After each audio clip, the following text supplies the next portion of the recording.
Yerlaringiz eriyapti. Qara, yopdik.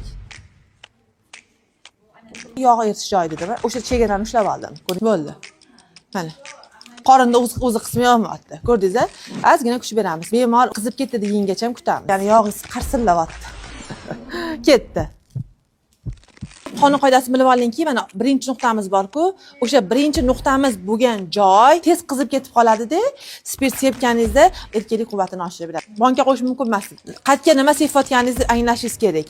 Qo'l sochiq tavsiya qilmayman dedim. Nimaga? Bu sauna effektini beradi. Badan kuyib qolish ehtimoli katta. 6-tochkadan qaytdim. Shuning uchun men zashta uchun mana shuni yopamiz. Bo'yingacha bo'lgan qismda mana shu joy limfalar yaxshilaydi, immunitetni ko'taradi, sauna effektini beradi deganim, po'ralari ochib beradi. Orada pazonishniga mana bunaqa zebra qilib sepfoshlaringiz bo'ladi. Chunki ter chiqishlik kerak tanadan. Bo'lmasam xolesterin ko'payib ketishi mumkin, limfalarda yallig'lanish bo'lishi mumkin. Qarang. Keyin spirtni yo'q qarab bermaysiz. Yopdik. Sekin. Esingizda qolishligi uchun matka joyini ko'rsatyapman. Matkadagi shamollashlarni oladi. Markaz o'sha yerda-da. O'zingiz ayting qizingizga, xo'p.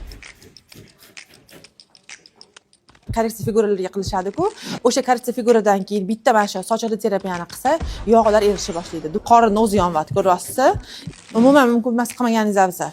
Jenskiyda shamollashi borlarga qilsa bo'ladi bu narsani, qorinda yog' eritish uchun qilsa bo'ladi. Shu sababli har doim aytaman, massajistkalar albatta hijoma va sochli terapiyani o'rganishligi kerak.